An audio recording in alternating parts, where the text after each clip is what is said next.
Hey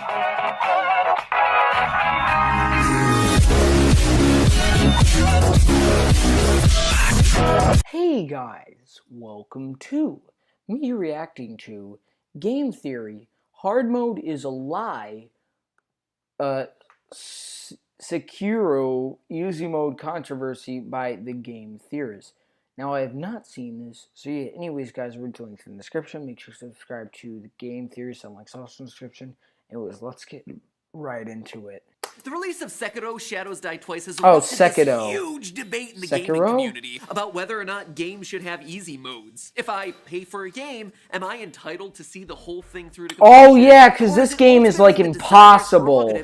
Yeah, this game like is impossible. Player be damned. Are difficult games just needless gatekeeping, or Dark Souls? Yeah. Players to confront adversity in an effort to create a truly rewarding experience when they do eventually succeed? Well, today, I'm not here to actually take a stand on that controversial topic. Nope. No way, Internet. I have learned my lesson. I have stepped on these sorts of landmines way too many times in the past, so no siree, Bob. I am standing here to tell you the much less controversial statement that, well, you're just not as good at games as you think you are. What? Is this bad too? Is it worse? No, it's true. It's a fact. It's a fact. Yeah, that's nice. Alright, I like the intro. So yeah, apparently the game is like impossible. Donkey did like a speed run on it, but I feel like it was more of just a mode than a speed run, because like how could you go that fast? I don't know. But yeah, it looks so difficult. Oh shoot. Oh, hello, Internet. Welcome to Game Theory, where today I'm not here to tell you to get good. I'm here to tell you to get better. So, this easy mode controversy has really blown up, hasn't it? It seems like every time From Software releases a game, the debate around video game difficulty just crops up, which makes sense, honestly. I mean, this is a company that literally made a name for itself by giving their games taglines like Prepare to Die Edition. The entire brand of From Software, the entire brand of this company has been made on just taunting the players to try and beat their games. They're like this older brother who just constantly grabs your arm and smacks you and says, "Why are you hitting yourself? Why are you hitting yourself? Stop it! Stop it!" God, you give these guys an inch and they take a mile. Holy what kind of edit was that? Game that made the dam burst, quite frankly. What used to be just a few trickles of discussion here and there has suddenly broken forth and flooded the gaming community with a fully-fledged controversy, prompting dozens of articles and YouTube videos, all debating the pros and cons of including difficulty sliders in your game. Because, ladies and gentlemen, welcome to 2019, and if there's outrage to be had, gosh darn it, outrage shall be had. Oh, and by the way, you're a terrible person and should be ashamed of yourself if you picked the wrong side. Unfortunate thing is, apparently they're both wrong sides. So today, I am not gonna pick a side. Today, I am here to say that this whole thing is dumb because you've probably been playing on easy modes for your entire life without even realizing it. And that is not an opinion. Heck, it is barely even a theory. A game theory. It's just a fact. It is literally a fact. If you read articles on sites like Gamasutra, or you listen to talks from events like GDC, it becomes like clear Super Mario game developers lie to you. They artificially manufacture scenarios that heighten tension to make you feel better at the game than you really are. And some of the best reviewed, most beloved games in history have difficulty sliders that you never even realized exist. It feels like this has been an issue that's been waiting to boil over forever. I mean, wait, what? Games haven't always been the kindest to people looking to calibrate the Is that a Smash Bros thing? Where they're comfortable. I mean, Doom and Wolfenstein are both infamous for naming their easier difficulty settings things like "Thou needest a wet nurse" or "Yellow bellies are us." For every "hurt me plenty" mode, there's an equally embarrassing "can I play daddy" mode, where suddenly your epic hero is shown wearing a baby bonnet and sucking on a pacifier. Over in the visual shame category, meanwhile, are games like Metal Gear Solid 5 and I Wanna Be the Guy, which force players who take the easier routes to wear chicken hats or bows in their hair as symbols of their gamer weakness. See, Hideo Kojima, Oh. this chicken hat here, this is why you can't work at Konami anymore, my friend. Where you saw a chicken hat of shame, Konami saw $4 of microtransaction going to waste. People pay for this sort of stuff right Wait, now. what? But all of this is small stuff, right? You swallow your pride, you press onward, and you don't have to deal with it too much anymore. The worst situations here are the times where the actual endings or more gameplay is gated behind the hardest difficulty settings. Twisted Metal 2, for instance,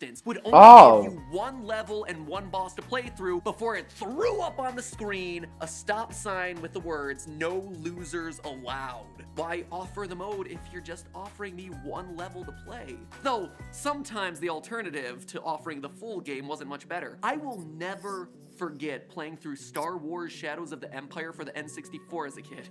I wasn't good at third-person shooters when I was growing up, so I knocked back the difficulty to easy, only to get to the very end of a very long game and learn that I wouldn't actually know if my character had survived the final battle until I played through the entire game again on harder modes. So you know what I did, Internet? I played through the whole game again.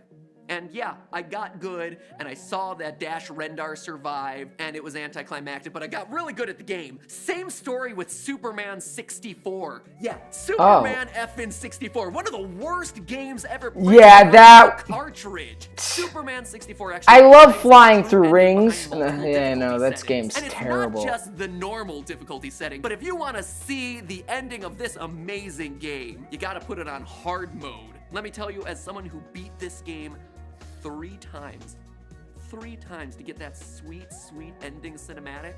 Oh, it was so worth it. I mean, look at this camera work. Nay, the word camera work is too mundane a word for what you are seeing behind me on screen right now.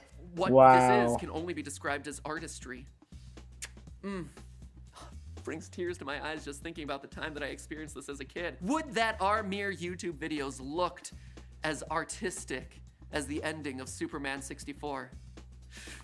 Whoa.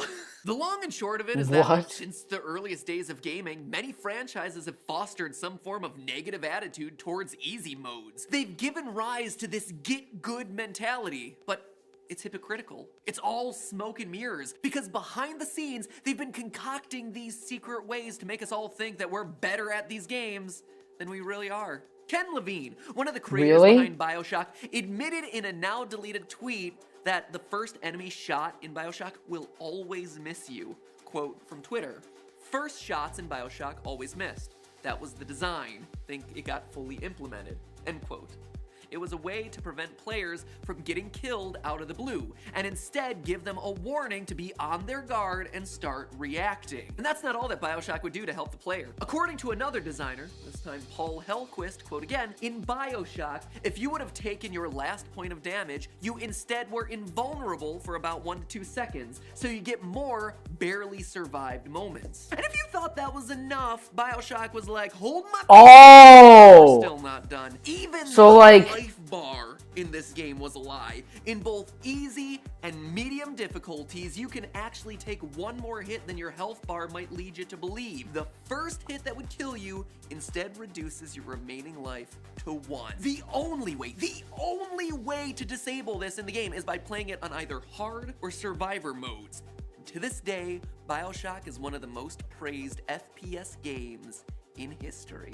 Guess who else works in these little life bars? Because it literally makes it easy. For Sherla, Assassin's Creed. Wow. Is valued just a wee bit more to give you the feeling of having just survived the what encounter. It looks like, what and it really, the game that openly mocks players for choosing easier difficulties. Yeah, that one actually has systems in place that artificially raise your threat levels, increase your guard, and give you more staying power as your health depletes. Meaning that a health bar that looks like it might just only have 10% left might actually be closer to 20% full. According to Jennifer, these are quote, mechanics that are designed to build tension in combat, giving the player a feeling of just barely surviving difficult situations while keeping them safer than you assume, end quote. According to Sherla, there's actually a biochemical reason that these mechanics give players a positive feeling, something that we've actually covered here on Game Theory before. Quote again, "Endorphin rushes are something that everybody's experienced at some point. Think of that high feeling of getting through a difficult situation and the sharp focus that ensues. It feels good." And She's not the only Oh. one talking this way. During a keynote speech at the Game Developers Conference in San Francisco, Sid Meier, Sid Meier, the guy whose name is on top of every Civilization game, he said this. Roll that clip. Wait, what? Gameplay is a psychological experience. In real life, you don't always win. However, in the world of games, you pretty much always win. The psychological phenomenon is that the player doesn't really complain about that. I don't get letters saying, dear Sid, I loved your game, but I won way too much. Giving the player extra health or making their weapons do more damage. Without revealing these things to the player, these are all ways of letting them win more often without making it feel like the game is necessarily easier. And that seems to be the key idea here, without revealing it to the player. Because apparently when you do, you get controversies like the Sekiro Easy mode issue that's come up. But I already have a big complaint that you people who are always looking to pick a fight have revving up in the comments right now. This is all inbuilt into these games. Sure, they may be lies, but they're standard systems of that game. So it's not like I'm suddenly playing an easier game because of them. Normal difficulty is still normal difficulty, even if my health gauge and weapon output might be lying to me. These are just systems. Was that a reference to that Kirby episode he did? Exciting and not necessarily easier. And yeah, you know what? You're right. Or at least you would be right if many of these games out there didn't also autocorrect themselves based on your performance. It's actually called dynamic difficulty adjustment. Let me tell you, it is everywhere in games. The original Crash Bandicoot series, for instance, these games are brutal, requiring precise platforming and environments. The first game in particular was especially unforgiving, which is why in a huge article discussing the evolution of the Crash series, co-creators Andy Gavin and Jason Rubin were very honest about how they corrected for this challenge in later installments. Quote, and it's a big one, so forgive me if I read it here, "We had realized that if a novice player died a lot of times, we could give them an Aku Aku." That's the masks that serve as health in the Crash Bandicoot series. At the start of a round, and they had a better chance to progress. And we figured out that if you died a lot when running from a boulder, well, we could just slow the boulder down a little each time. If you died too much, a fruit crate would suddenly become a continue point. Eventually, everyone succeeded at Crash. Our mantra became help. Wait, what? So the game would progress depending on what you're doing? We called all this DDA, Dynamic Difficulty Adjustment. See, told you this was important. And at the time, the extent to which we did it was pretty novel. It would lead later Crash games to be the inclusive, perfectly balanced games they became. Good player, bad player, everyone loved Crash games. They never realized it because they were all playing a slightly different game, balanced for their specific... Oh! Wow. That says it all. Right there. Episode over. Except not episode over. I need to give you more examples than just Crash. It would be one thing if Crash was the only game to use this DDA system, but it's not. Let's take another look at BioShock. Again, according to this thread on Twitter, BioShock. Quote, did we nerf Big Daddies after player death to prevent fail spiral? We did with Big Sis in Bio 2 because she picks the fights. End quote. Enemies suddenly get made easier based on whether or not you died to them, which isn't as uncommon as you might think. The Silent Hill series is all about fear coming from a feeling of powerlessness. You rarely have a weapon in these games, and more often than not, your best option is just to run ahead. Silent Hill Shattered Memories had these nightmare sequences, where your character would be pursued by little demon baby looking things called Rorschachs. But according to game designer Sam Barlow, for every death that you had a Rorschach test, every time you had to respawn, the AIs are actually robbed of one of their senses. And I do mean senses, like smell, hearing, or sight. After one too many of those deaths, the enemy number just gets reduced outright. But perhaps the single best example of this is Resident Evil 4. Yeah, what many gamers consider to be the best Resident Evil game, one of the best horror games, and even a top game of all time, it too adjusts the difficulty for you as you play. Wait, now, what? I could stand here and explain it to you. People say Resident Evil is the best when you game. can instead have expert Resident Evil 4 speedrunner JTB at last year's Summer Games Done Quick explain it for you. Take it away, JTB. There's this thing called difficulty adjustment. Based on how you're doing in the game, the way the enemies react towards you will actually change. So if you're like doing really badly, getting hit a lot, enemies are going to become a little bit weaker, a little bit more passive. If you're doing really well, they're going to be really hostile. all that kind of stuff. For a really clear example of exactly what JTB was just describing, take this moment from the Super Best Friends playthrough of Resi 4. Super Best Friends. R.I.P. They enter into the room, which is known as the infamous water room in this Rip. game, and you can clearly see 9 enemies who are about to strike. 7 along the bottom, and then 2 in these 2 balconies along the top. Now, Matt and Kat die, and they have to reload the room, except this time, do you notice anything missing? Something different? Which of The these 2 things enemies? is not like the other? Well, if you look closely at the balconies, you'll notice that those 2 guys that used to be up there Yeah. disappeared. They're now gone. Yeah, they're The difficulty gone. level for them didn't switch. It just dynamically adjusted based on their play. And unless they were looking really closely for it, they would have never noticed while they were playing. In fact, they didn't notice any change. If you want an incredible analysis of how dynamic difficulty works for this particular game, I recommend watching this video from the channel Game Maker's Toolkit. By the way, Oh, it's Resident really Evil good. 4 It's also Secret. really short. It's from a couple years ago on YouTube, so 5 minutes, baby. Oh. So good. YouTube 2019, 20 minutes or bust.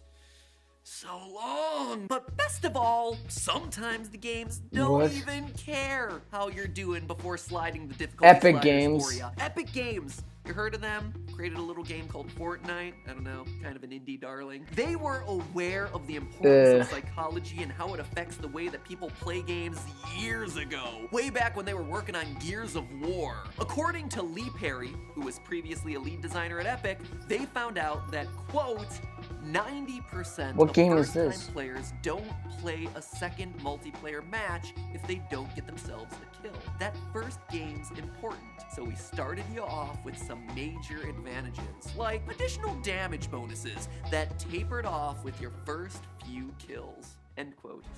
That information surfaced in 2017, a full decade after the release of that original Gears of War game on Xbox 360, and it's probably a good thing that players didn't know about this back when it was going on. First off, it would probably rob new players of the feeling of satisfaction and accomplishment that it was designed to instill, and secondly, can you imagine the amount of salts from people who felt like they'd been unfairly killed by a new player who was getting a free damage bonus? I don't know about you, but it Oh, does yeah. make me wonder what sort of tweaking they've been doing quietly behind the scenes in Fortnite.